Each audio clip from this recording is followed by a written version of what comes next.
तो lunch time में सबसे पहले बात दिल्ली में हुई जोरदार बारिश की। पिछले कई महीनों से भीषण गर्मी से परेशान दिल्ली को मानसून की पहली बरसात ने जमकर भिगोया।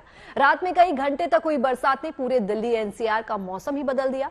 हाल ये हो गया कि सड़कों पर पानी भर गया और कई जगहों पर ट्रैफिक जैम लग गया। आपके सामने दिल्ली में बारिश के बाद बने हालात की 8 तस्वीरें हैं। ये तस्वीरें बता रही हैं कि बादलों ने दिल्ली में कैसी जबरदस्त एंट्री ली है। सुबह सुबह बारिश के बाद इस वक्त दिल्ली जैम से जूझ रही है। लोग पानी में फंसे हुए हैं। हालांकि इन बादलों का दिल्ली वालों ने लंबा इंतजार भी किया है, लेकिन जिस तरह से बादल दिल्ली में बरसे हैं, लोग यही कह रहे हैं कि बादलों ने तो हद कर दी। तो ये 8 तस्वीरें आपके सामने आप देख सकते हैं किस तरह से लगातार बारिश होने से ट्रैफिक जो है वो जाम हो गया है और कई बसें और कई कार हैं जो आधी पानी में डूबी नजर आ रही हैं। यातायात ठप पड़ा है, लोगों को दफ्तर जाने में जो है परेशानी हो रही है। बच्चों की स्कूल की छुट्टियां हो गई हैं इस वजह से, क्योंकि लगातार बारिश से जो है वो यातायात जो है ठप हो गया है।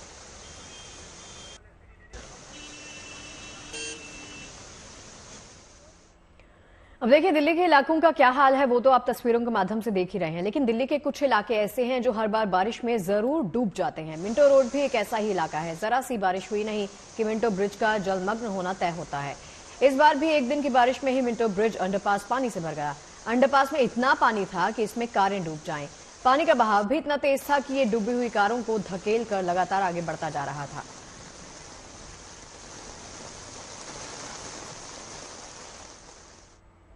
तो सुबह की जोरदार बारिश से दिल्ली में कई जगहों पर पानी भर गया। आईटीओ अंडरपास में भी कई फीट पानी भर गया। इस जल भराव की वजह से ट्रैफिक की रफ्तार भी थम गई। हालांकि इस पानी को जल्द से जल्द निकालने का इंतजाम किया गया और फिर थोड़ी देर बाद हालात जो है वो सामान्य हो गए। अंडरपास के एक हिस्से में जल्द ही ट्रैफिक चालू कर दिया गया।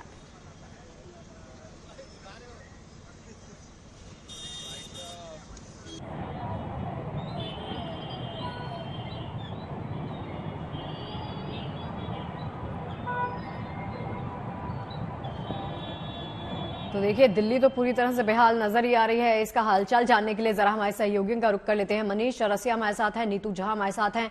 मनीष, आप बताइए इस वक्त कहां पर मौजूद हैं, यहां पर क्या कुछ चल रहा है? चलिए पहले नीतू का रुख कर लेते हैं। नीतू, आपके पास आना चाहूंगी, दिखाइए जरा तस्वीरें, इस वक्त वहां पर क्या कुछ चल रहा है? देखिए फिलहाल यहाँ पर मैं मिंटो रोड पर मौजूद हूँ और यहाँ आप देखेंगे कि ट्रक भी फंस गया है। इतना ज्यादा पानी भरा हुआ था। सफाई का काम चल रहा है।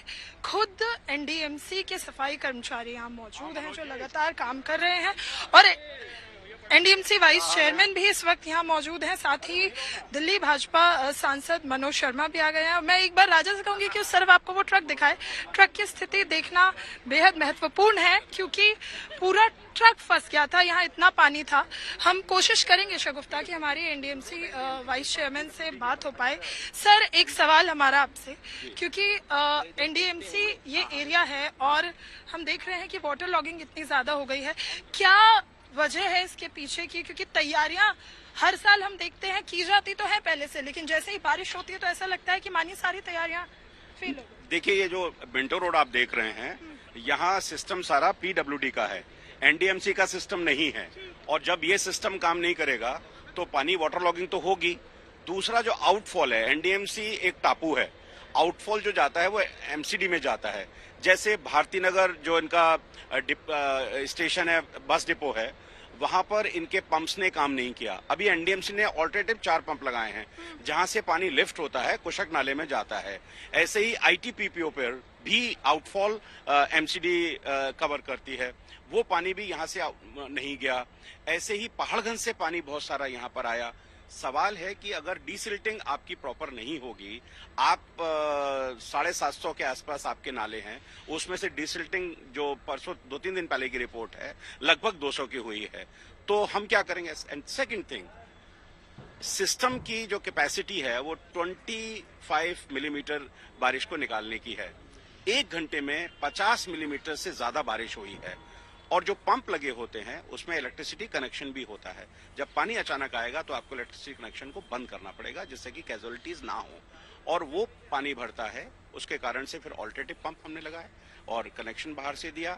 इस कारण से स्थिति हुई है और हमारा सारा आउटफॉल लगातार एमसीडी कोशक नाला और वहां पर जाता है, उसके कारण से प्रॉब्लम खड़ी हुई। सर, एनडीएमसी ने 6 कंट्रोल रूम भी बनाए हैं जगह जगह, क्या क्या तैयारी है? क्योंकि अभी तो आज पहली बारिश थी, अभी तो पूरी जुलाई बारिश होने वाली है। नहीं, देखिए, एनडीएमसी ने जो 6 कंट्रोल रूम बनाए हैं, उन कंट्रोल रूम में सारी व्यवस्थाएं की हैं और उन्हीं व्यवस्थाओं के कारण इतनी जल्दी पानी निकालने में हम सक्षम हुए हैं।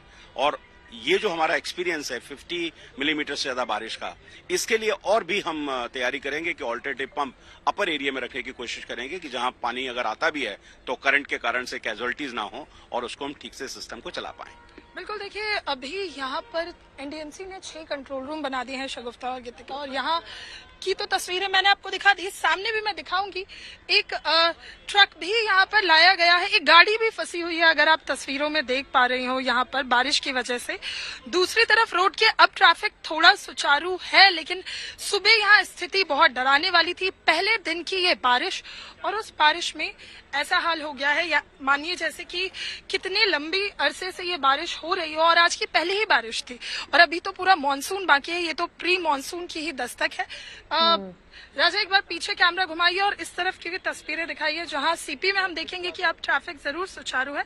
वहां पर आपको ट्रक दिखेगा, एक जो गाड़ियों को टो करने के लिए लाया जाता है। अब जैसे इसकी सफाई होगी, क्योंकि आप एक चीज देखिए, बारिश का पानी जरूर निकाल लिया गया है, लेकिन आप यहाँ देखेंगे कि आपको कीचड़, जिसे स्लिट कहा जाता है, वो नजर आएगा, और इसमें पैर फिसल जाता है, हादसे हो जाते हैं। अभी एनडीएमसी के सफाई कर्मचारी इसको साफ करने का काम कर रहे हैं। इसके बाद जो ट्रक है वो अंदर लाया जाएगा, और उससे जो वो ट्रक है और साथ ही एक जो कार फंसी हुई है उसको निकालने का काम किया जाएगा। फिलहाल इस रोड को बंद कर दिया गया है, और ट्रैफिक पुलिस यहाँ है, दिल्ली पुलिस है, एनडीएमसी के कर्मचारी है। अभी जब हमने सतीश उपाध्याय से बात की तो उन्होंने कहा कि बेसिकली ये एरिया तो एनडीएमसी का है, लेकिन ये जो काम है ये पीडब्ल्यूडी के अंदर आता है। फिलहाल एनडीएमसी ने 6 कंट्रोल रूम बनाए हैं जगह जगह, जहाँ मानसून को लेकर तैयारी की जा रही है। और आज की अगर हम बारिश की भी बात करें तो आज की बारिश भी बहुत जोरदार थी। मौसम विभाग ने इसको लेकर पहले से ही पूर्वानुमान जताया था कि बहुत ज्यादा बारिश होगी, और इस बार बिल्कुल नीतू, अभी तो ये शुरुआत है, अभी तो मानसून अच्छी तरह से आया भी नहीं है, अभी तो प्री मानसून है, और ये हाल है। जब मानसून 2 दिन बाद आएगा तो क्या हाल होगा। कुछ घंटों की बारिश से दिल्ली का जो हाल है और जो तस्वीरें हम देख रहे हैं लगातार, वो देखने लायक तो नहीं है, क्योंकि पानी में डूबा हुआ आधा दिल्ली। मिंटो ब्रिज की हम तस्वीरें देखें तो वहां वही हाल है। कई लोग जो है वो ऑफिस नहीं गए, बच्चों की स्कूल की छुट्टी हो गई है। और अब हम रुक करना चाहेंगे मनीष की तरफ। मनीष, आप कहां पे मौजूद है और वहां की क्या तस्वीरें हैं? लोगों को कितनी परेशानी है जिसका सामना करना पड़ रहा है बारिश की वजह से? देखिए, मैं इस वक्त आईटीओ में ठीक यमुना के ऊपर खड़ा हूं, और अक्षरधाम से यहां तक पहुंचने में मुझे कम से कम 1.5 घंटे से ज्यादा का वक्त लगा है। अभी हम बातें सुन रहे थे, बड़े बड़े दावे बताए जा रहे थे, लेकिन आपको बता दूं यहां पर एक नोटिस करने वाली बात कि 9 बजे के बाद से अभी तक कोई बारिश नहीं हुई है। 12 बज चुके हैं, लेकिन 3 घंटे में भी जो इंतजाम है वो पूरे नहीं पड़े हैं, जबकि ये प्री मानसून की बारिश है।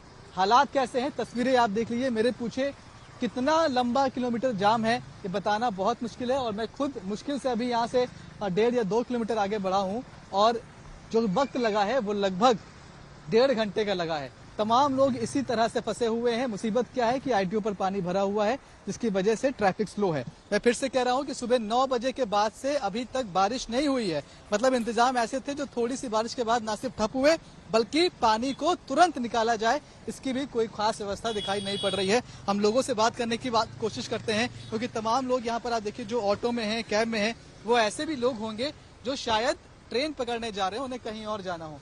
कब से आप लोग ट्रैफिक? अभी तक तो 1.5 घंटा हो गया लगभग। 1.5 घंटा हो गया? हाँ, अभी तक तो 1.5 घंटा हो गया भाई साहब। कहाँ जाना है? हम लोगों को तो जाना है पालम। हाँ जी। पालम कब तक पहुँचोगे आज आप? कहाँ चले थे आप? आनंद विहार से। आनंद विहार से आईटीओ तक पहुँचने में 1.5 घंटा लगा। हाँ जी, हाँ जी।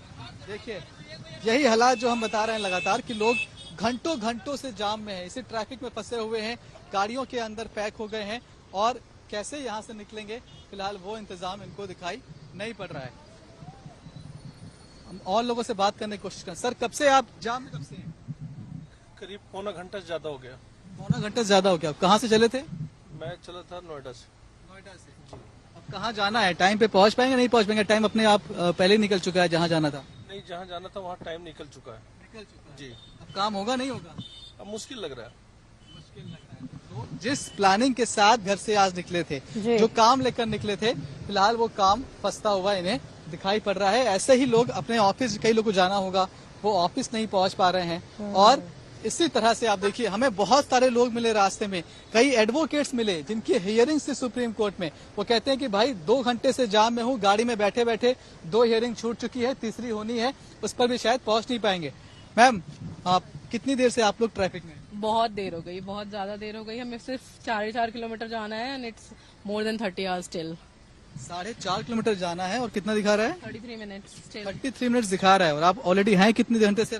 आई थिंक 1 घंटा हो गया हमें, गिव और टेक। जी चलिए, लौटती हूँ आपके पास। मनीष, लौटती हूँ। देखिए, दिक्कतें तो कम होने का नाम नहीं ले रही, हवाई बातें तो हर कोई कर रहा है, लेकिन जो तस्वीर है ना, जो असली सच्चाई है, वो यहाँ पर मिल रही है। नीतू, आप बात कर रही हैं, जरा कीजिए। कई क्षेत्रों को तो वहाँ पे अरविंद केजरीवाल जी की बिल्कुल, देखिए यहाँ पर अभी स्थिति जो है बेहद डराने वाली है शगुफ्ता, क्योंकि पहले दिन की बारिश है ये। सोचिए, अभी तो प्री मानसून ऑनसेट है, अभी तो पूरा मानसून बचा हुआ है। क्या स्थिति होगी ये देखने वाली होगी। अभी जहाँ मैं मौजूद हूँ, इससे लोगों को थोड़ा सा दूर रखा गया है, क्योंकि इससे पूरा बंद कर दिया गया है। राजा, दिखाइए सिर्फ कैसे बैरिकेडिंग की हुई है, बैरिकेडिंग है जिससे लोग यहाँ पर ना आ पाए, क्योंकि ये अभी मैंने जिस तरह से आपको बताया कि बारिश इतनी ज्यादा हुई है और उसके बाद कीचड़ की स्थिति बनी है, तो यहाँ पर किसी का पैर फिसल सकता है। अगर गाड़ियों का आवागमन शुरू भी करने की कोशिश की गई तो पहले इसकी पूरी सफाई करनी पड़ेगी। तो अभी सफाई का काम यहाँ जारी है। हम लोगों से भी जरूर बात करेंगे और जानने की कोशिश करेंगे कि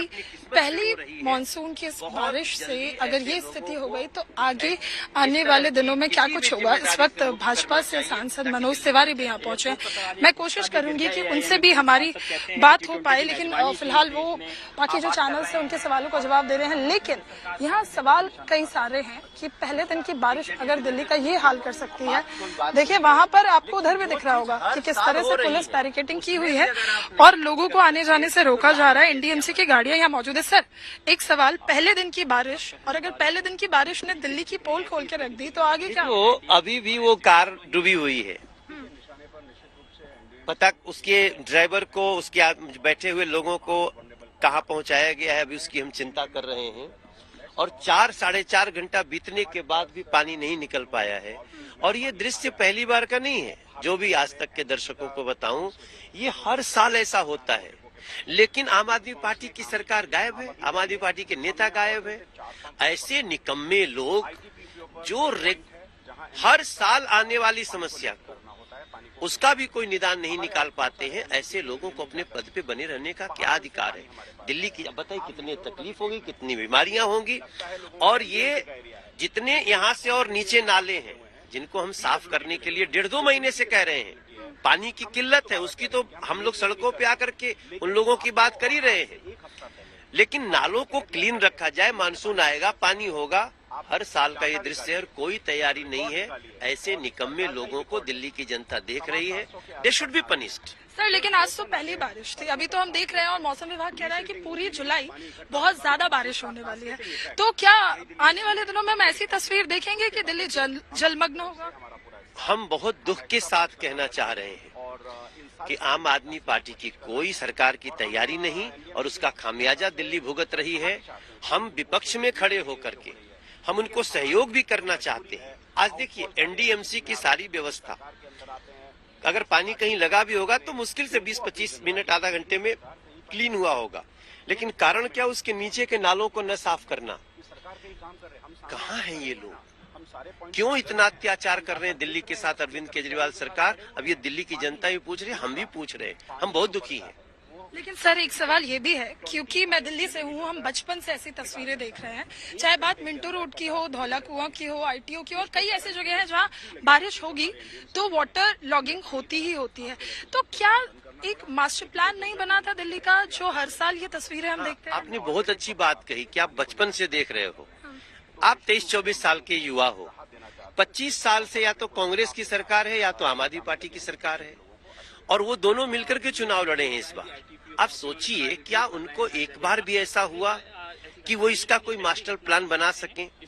ये पूरा सीवर का सिस्टम, पीडब्ल्यूडी के नालों का सिस्टम, ये सब कुछ दिल्ली की लोकल गवर्नमेंट के पास है और उन लोगों ने दिल्ली को नर्क बना दिया है। यही हमारा दर्द है।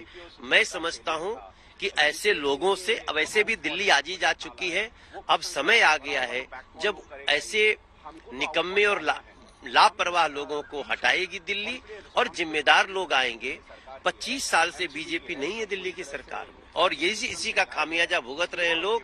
हम चाहते हैं कि दिल्ली के लोग इसका संज्ञान लें और जैसे ही अपने पास जिम्मेदारी आएगी आपको ये ऐसे दृश्य 2 साल के बाद देखने को नहीं मिलेंगे। 2 साल बाद शगुफ्ता और गीतिका ऐसे दृश्य तो देखने को नहीं मिलेंगे, लेकिन हमारे जितने दर्शक अभी हमें देख रहे हैं, सुन रहे हैं, उन्होंने देखा है, जो लोग दिल्ली में रहते हैं वो ये जानते हैं कि ये तस्वीरें आज की नहीं है, ये बहुत पुरानी तस्वीरें हैं। जैसे ही थोड़ी सी भी आप बारिश देखेंगे, और सबसे बड़ी बात यह है कि लुटियन जोन, अभी हम लुटियन जोन से ही होते हुए आए हैं, वहां पे भी जल भराव की स्थिति है। तमाम मंत्री नेताओं के घर के सामने भी जल भराव है। धौला कुआं हो गया, ITO हो गया, मिंटो ब्रिज हो गया, कोई दिल्ली का ऐसा इलाका नहीं है जहां अभी आपको पानी भरा हुआ नजर नहीं आएगा। काम जारी है NDMC का, लेकिन सवाल बहुत सारे हैं कि आखिर दिल्ली में ये स्थिति इतने सालों से है तो प्लानिंग क्यों नहीं की? बिल्कुल सही, देखिए सवाल बहुत सारे हैं, बिल्कुल सही कहा आपने। आम जनमानस के जहन में भी बहुत सारे सवाल हैं, लेकिन सवालों का जवाब किसी को नहीं मिल रहा। दिल्ली में बारिश ने गर्मी और उमस से राहत तो दी है, लेकिन तेज बारिश की वजह से कई जगह जल भराव जैसे हालात पैदा हो गए हैं। तस्वीरें आपके सामने हैं। बारिश का ये मौसम आपको परेशान ना करे, इसके लिए कुछ सावधानियां आपको बरतनी जरूरी है, वो समझ लेते हैं जरा। देखिए, अगर मौसम कहते हैं खराब है और बिजली कड़क रही है तो बेहतर है कि आपको घर में ही रहना चाहिए, घर के अंदर ही रहिए। बारिश के दिनों में घर से निकलते वक्त साथ में आप छाता जरूर लें।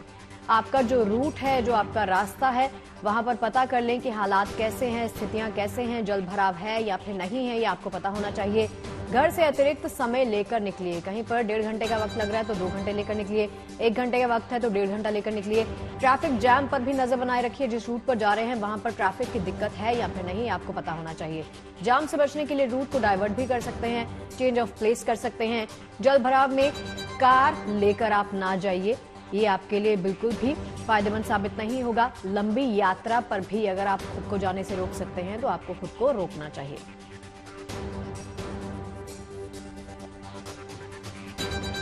तो देखिए, बरसात में आप किस तरह से अपना ख्याल रख सकते हैं, तमाम सावधानियां आप किस तरह से बरत सकते हैं, एक एक करके पॉइंटर्स के माध्यम से आपको समझा रहे हैं। ये तमाम सावधानियां आपको बरतनी हैं। और देखिए, मौसम चूंकि ऐसा है, अगर बहुत जरूरी है घर से निकलना तभी घर से निकलिए और तमाम एहतियात के साथ घर से निकलिए।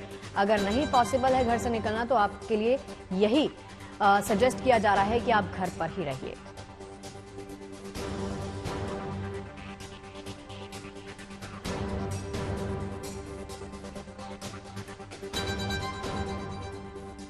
और कुछ ऐसे ही हालात आजाद मार्केट अंडरपास के भी दिखाई दे रहे हैं। अंडरपास में इतना पानी भर गया है कि DTC की एक बस अंडरपास में ही फंस गई। इस बस में जो है वो कुछ मुसाफिर भी सवार थे। बस ऐसी जगह फंसी कि मुसाफिरों के बाहर निकलना जो है बस से वो नामुमकिन हो गया। इसका पता चलते ही बस से मुसाफिरों को निकालने का रेस्क्यू ऑपरेशन जो है वो शुरू कर दिया गया। एक रस्सी की मदद से मुसाफिरों को रबर बोट पर बैठाकर बाहर निकाला गया। बाहर निकलने के बाद लोगों ने राहत की सांस ली। इस रेस्क्यू ऑपरेशन में लगे जवानों को कई घंटे जो है वो मशक्कत करनी पड़ी। और तस्वीरें आप देख पा रहे हैं कि किस तरह से बस जो है वो पानी के बीचों बीच फंस गई है और जो जवान है वो लोगों का रेस्क्यू करते हुए नजर आ रहे हैं और बड़ी ही मशक्कत करनी पड़ रही है। एक एक करके जो है लोगों को निकाला जा रहा है, क्योंकि पानी से बाहर निकालना इतना आसान नहीं है। और तस्वीरों से साफ पता चल रहा है कि 2 जवान लगे हैं एक इंसान को निकालने में और बीचों बीच अंडरपास के बीचों बीच जो है ये बस फंस गई है। तो दोनों तस्वीरें आपके सामने सुबह 8 बजे की तस्वीर है आजाद मार्केट अंडरपास की, जहां जो बस है वो आधी पानी में डूबी नजर आ रही है और जवान जो है वो लगातार रेस्क्यू ऑपरेशन में लगे हुए हैं।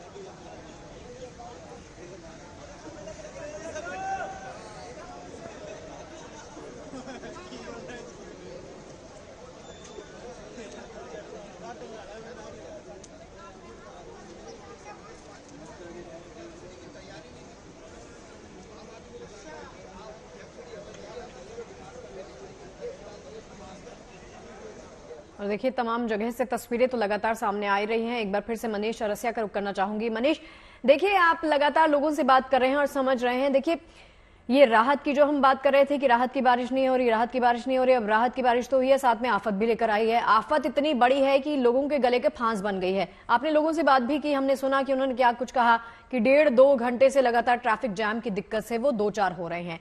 अब आप ये बताइए कि आप जहां पर मौजूद हैं वहां पर कितना लंबा ये ट्रैफिक जाम वो लगा हुआ है, कितनी देर से आप वहां पर खड़े हैं, कब से ये तस्वीरें आप देख रहे हैं? बिल्कुल, मैं सीधे आपको तस्वीरें दिखाता हूं और उनके जरिए सारी बातें बताता हूं। ये हम मौजूद हैं आईटीओ में, यमुना नदी के ठीक ऊपर, और मैं अक्षरधाम से यहां तक आने में मुझे लगभग 1.5 घंटे का समय लग गया। अक्षरधाम से यहां तक की दूरी कितनी है?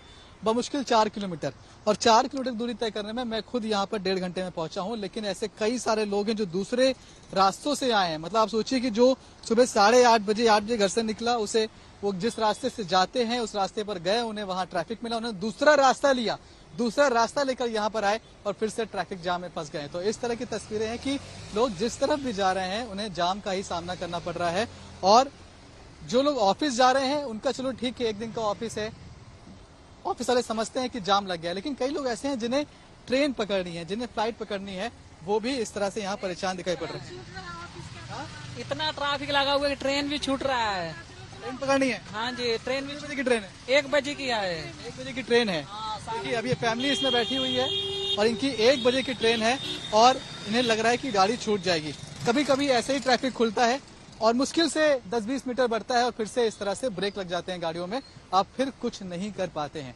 तो बहुत सारे लोग हमें ऐसे मिल चुके हैं सुबह से। मनीष, लगातार बम्पर टू बम्पर ट्रैफिक दिख रहा है, कई लोग हैं जिनकी ट्रेन छूट रही है, कई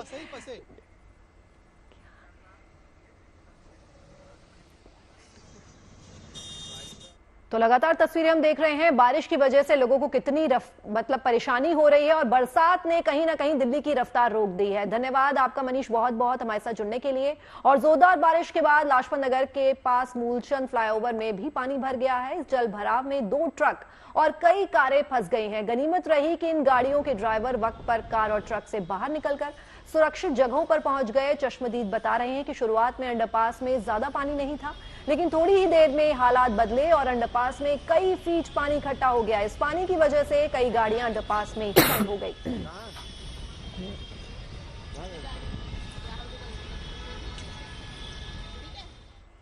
अब देखिए, जोरदार बारिश ने एम्स फ्लाईओवर को कुछ देर के लिए तालाब की शक्ल दे दी। पूरे फ्लाईओवर में इतना पानी भर गया कि कई कारें इसमें डूबने लगी। एक मिनी बस भी इस पानी की वजह से फ्लाईओवर के बीच में ही फंस गई। उसी वक्त की आपको तस्वीरें दिखा रहे हैं। देखिए, जलमग्न होती हुई दिल्ली के तमाम इलाकों की तस्वीरें आप देख सकते हैं। सिर्फ ये तस्वीरें नहीं हैं, बल्कि ये बयान कर रही हैं, तमाम उन दावों की पोल खोल रही हैं जो लगातार प्रशासन की तरफ से, एमसीडी की तरफ से वक्त दर वक्त किए जाते हैं। लोगों को आश्वासन दिया जाता है कि सब कुछ ठीक है, लेकिन महज एक बारिश में ही तमाम दावों की पोल खुलती हुई आप देख सकते हैं। ये बीच सड़क में देखिए, पानी के बीच में लबालब सड़कों के बीच में फंसे हुए लोगों को आते जाते आप देख सकते हैं। कितनी दिक्कत, कितनी परेशानियों का सामना इनको करना पड़ रहा है, वो इन तस्वीरों के माध्यम से आप साफ साफ देख सकते हैं। देखिए, दिल्ली का कोई भी कोना हो, कोई भी मोहल्ला हो, कोई भी इलाका हो, हर जगह एक ही तस्वीर, और हर जगह एक ही तस्वीर, वो है सिर्फ पानी और पानी। आपको जहां तक आप नजर दौड़ाएंगे सिर्फ पानी ही पाएंगे, चाहे बसें हों, चाहे कारें हों, चाहे घर के स्कूटर्स हों, हर चीज इस पानी में लबालब डूबी हुई आपको दिखाई दे रही है।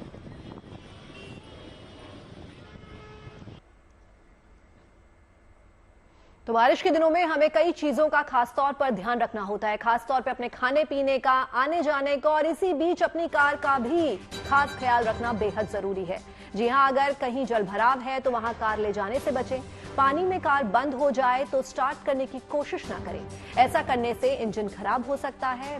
ब्रेक ऑयल और हैंड ब्रेक दुरुस्त रखें, हेडलाइट और फॉग लैंप ठीक रखें, पुराने टायर फौरन बदल दें, डिफॉगर से शीशे साफ रखें, कार में टूल किट और फर्स्ट एड बॉक्स भी रखें, कार में छाता और टॉर्च जरूर रखें।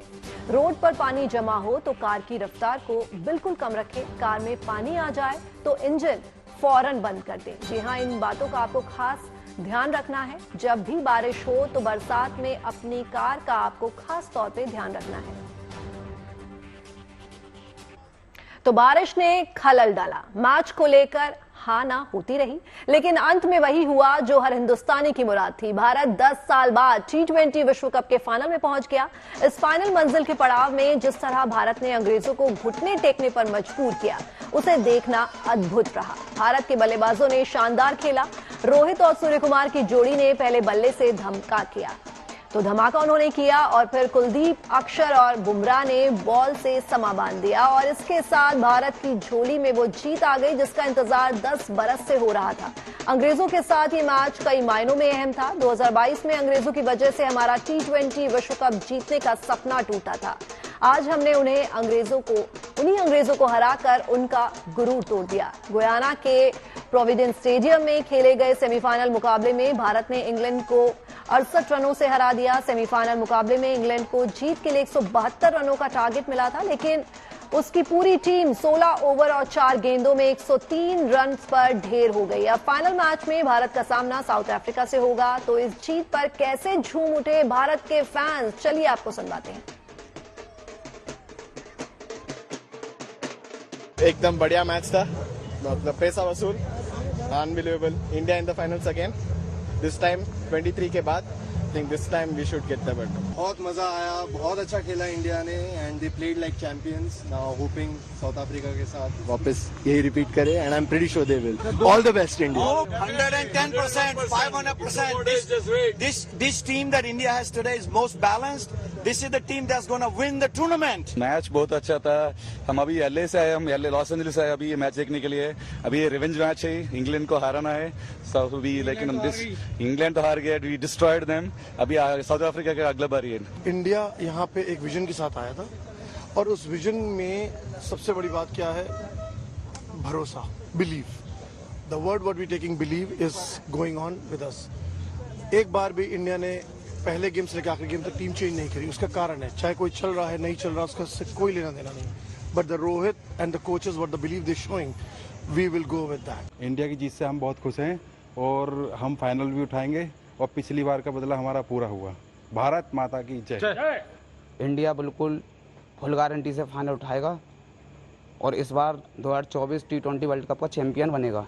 ये जश्न है भारतीय टीम की जीत का, ये जश्न है भारतीय टीम की इंग्लैंड पे जीत का। और ये जश्न इसलिए भी जरूरी है क्योंकि इसी इंग्लैंड ने भारतीय टीम का सपना तोड़ा था एडिलेड में, जब 10 विकेट से इंडिया को हराया था। लेकिन अब भारतीय टीम पहुंच चुकी है फाइनल में और मेरे साथ तमाम वो फैंस हैं जो अभी तक इस बात के लिए परेशान थे कि भारतीय टीम कैसे और कब पहुंचेगी साउथ अफ्रीका के सामने। तो भाई सपना पूरा हो गया, हम पहुंच गए।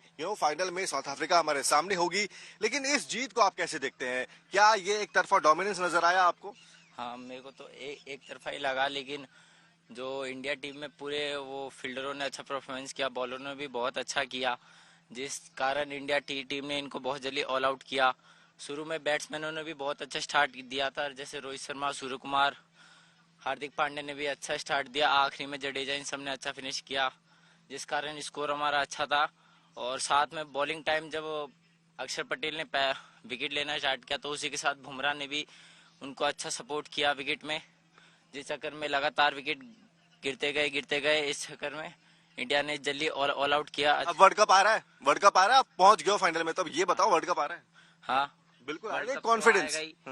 क्योंकि अब साउथ अफ्रीका है तो साउथ अफ्रीका इंडिया, हमें तो ये लगता है कि अब इंडिया वर्ल्ड कप जरूर जीतेगी। हम तो पूरा सपोर्ट कर रहे हैं इंडिया को ही कि इंडिया वर्ल्ड कप की ट्रॉफी उठाएगी। चलिए, उठाएगी ट्रॉफी। आपको क्या लगता है, वर्ल्ड कप जीत रहे हैं हम? हाँ, मेरे को ये लगता है कि हम वर्ल्ड कप जरूर जीतेंगे, क्योंकि साउथ अफ्रीका वैसे मतलब बहुत कमजोर टीम भी नहीं है, लेकिन हमारी इंडिया से बहुत कमजोर है, इसलिए हम जरूर वर्ल्ड कप जीतेंगे। चलिए, ये देखिए, यही होता है कॉन्फिडेंस भारतीय टीम के लिए। कुछ सीनियर मेंबर्स भी हैं यहाँ पर। साउथ अफ्रीका पहली बार जो है पहुंची है फाइनल में और भारत के पास काफी अनुभव है। इस लिहाज से अगर देखा जाए तो कितने हम नजदीक हैं ट्रॉफी के? हम ट्रॉफी के बिल्कुल नजदीक हैं और जहां तक मैं कह रहा हूं कि ये जो फाइनल मुकाबला होगा इंडिया वर्सेस साउथ अफ्रीका, इसमें इंडिया का पलड़ा पूरा भारी है। और जिस तरीके से इंडियन टीम परफॉर्म कर रही है, जैसे आज आपने देखा रोहित शर्मा और सूर्यकुमार यादव ने कितनी सूझबूझ के साथ इस पिच पे बैटिंग करी और रिजल्ट आपके सामने है कि हम मैच जीत चुके हैं और फाइनल में प्रवेश कर चुके हैं। तो मेरा ये मानना है कि 100% ये ट्रॉफी इंडिया में आ रही है। We cheers for India. 100% ये ट्रॉफी इंडिया में आ रही है और हम भी उम्मीद यही करते हैं कि भारतीय टीम जिस तरह से अभी तक इस टूर्नामेंट में प्रदर्शन करते आ रही है, यही प्रदर्शन लगातार बदस्तूर जारी रहे। तो भारतीय टीम जब लौटे तो वो ट्रॉफी के साथ लौटे और इसी तरह का जश्न यहाँ और पूरे विश्व में भारतीय टीम के लिए बनता रहे। दिल्ली से नितिन श्रीवास्तव।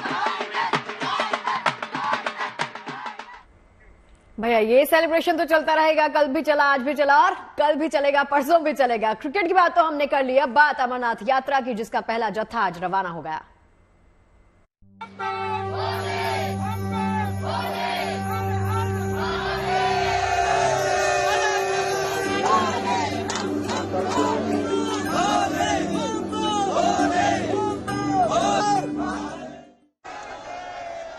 तो बाबा बर्फानी के दर्शन के लिए हर साल होने वाली अमरनाथ यात्रा की शुरुआत हो चुकी है। जम्मू कश्मीर के उपराज्यपाल मनोज सिन्हा ने सुबह 4:30 बजे श्रद्धालुओं के पहले जत्थे को हरी झंडी दिखाकर बेस कैंप से रवाना किया। भक्तों का ये जत्था दोपहर 2 बजे दक्षिण कश्मीर के पहलगाम और मध्य कश्मीर के बालटाल पहुंचेगा। सुरक्षा के लिहाज से देखा जाए तो जम्मू कश्मीर पुलिस की सुरक्षा विंग्स ने जम्मू में अमरनाथ बेस कैंप के आसपास के इलाकों में 3 स्तरीय सुरक्षा व्यवस्था के पुख्ता इंतजाम किए हैं। भगवती नगर इलाके में बेस कैंप शिविर के लिए 3 स्तरीय सुरक्षा के कड़े इंतजाम हैं। जम्मू शहर में लॉजमेंट और रजिस्ट्रेशन सेंटर्स भी कड़ी सुरक्षा के घेरे में हैं। साथ ही पुलिस ने इस हाईवे पर सुरक्षा बलों की तैनाती की है, जहां से हर दिन यात्री होकर गुजरेंगे।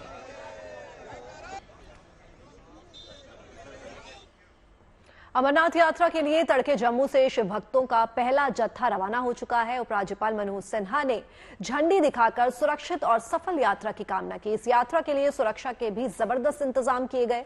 ये यात्रा 2 रूटों से तय होती है। पहली पहलगाम से शुरू होती है तो दूसरी बालटाल से। इसके बारे में हम बताएंगे आपको विस्तार से। हम आपको इस रिपोर्ट में भी बताने जा रहे हैं कि आप ऑफलाइन रजिस्ट्रेशन कैसे करवा सकते हैं।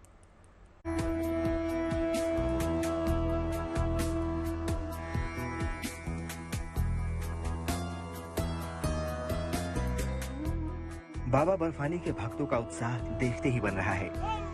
जय घोष लग रहे हैं। बाबा के अलौकिक दर्शन का उमंग है। इस साल भक्तों के लिए सुविधाएं भी उत्तम है। कई जगहों पर यात्रियों के ठहरने का विशेष इंतजाम किया गया है। श्रीनगर हो या कठुआ या पहलगाम का नुनवान बेस कैंप, हर जगह यात्रियों के लिए शानदार व्यवस्था की गई है।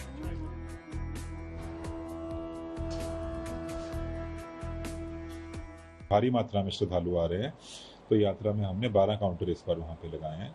उसके अलावा लखनपुर में ही हमारा एक वाटरप्रूफ टेंट है, जहाँ पे 500 यात्री ठहर सकते हैं। यात्रियों के लिए 24 घंटे चलने वाला लंगर है वहाँ पे। टॉयलेट बाथरूम की फैसिलिटी है। एक छोटा हॉस्पिटल भी हमने वहाँ पे लगाया है, जो कि 5 बेड का हॉस्पिटल है, जो कि एक क्रिटिकल केयर हॉस्पिटल भी कन्वर्ट हो सकता है। सारी दवाइयाँ वहाँ पे हैं।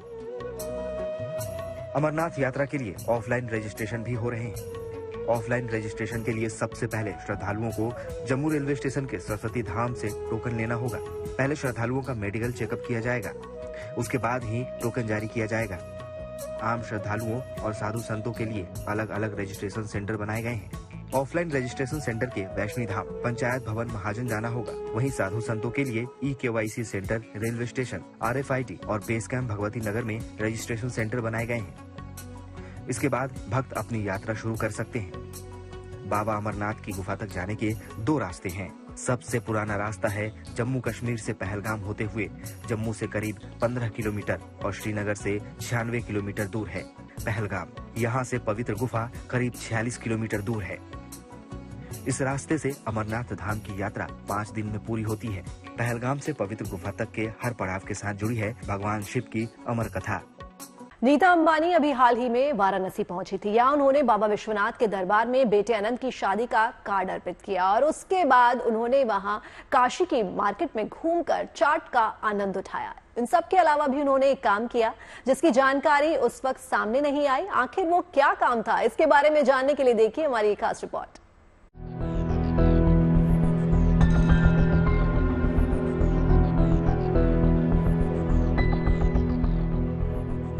रिलायंस इंडस्ट्रीज की चेयरपर्सन नीता अंबानी इन दिनों अपने बेटे अनंत अंबानी की शादी की तैयारियों में व्यस्त हैं। इसी सिलसिले में हाल ही में वो वाराणसी पहुंची थी, जहां काशी विश्वनाथ धाम में उन्होंने बेटे अनंत की शादी का कार्ड अर्पित किया था।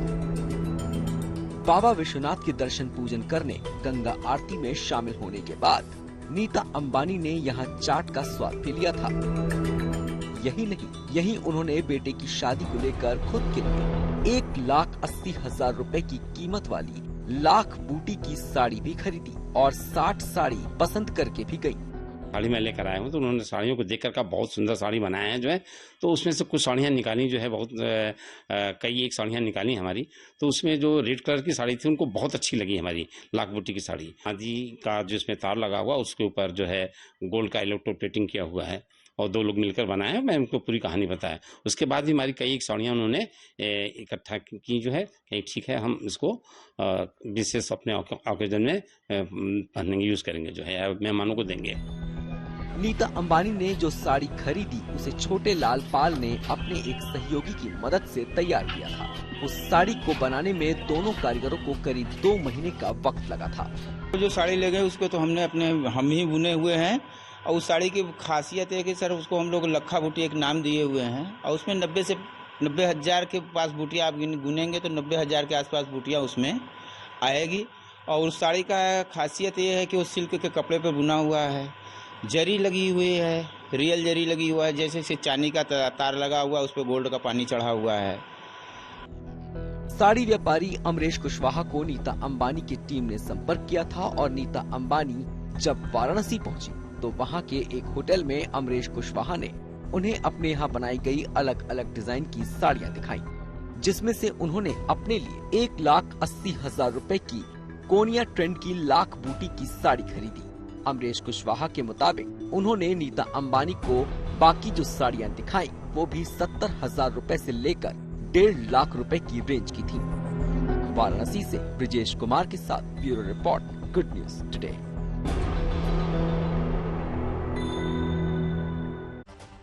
और चलिए इसी के साथ पहुंच गए हैं लंच टाइम के अंतिम पड़ाव पर, जहां पर आपको दिखाएंगे किसी महान शख्सियत की कई बातें। देख लेते हैं आज का विचार।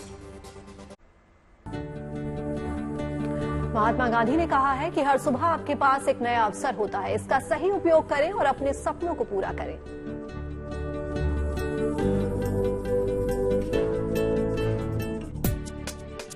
और लंच टाइम में आज के लिए बस इतना ही, और बाकी की तमाम खबरों के लिए आप जुड़े रहिए गुड न्यूज पर। आपको पॉजिटिव खबरें लगातार दिखाते रहेंगे। इजाजत दीजिए, मुलाकात होगी सोमवार को। नमस्कार।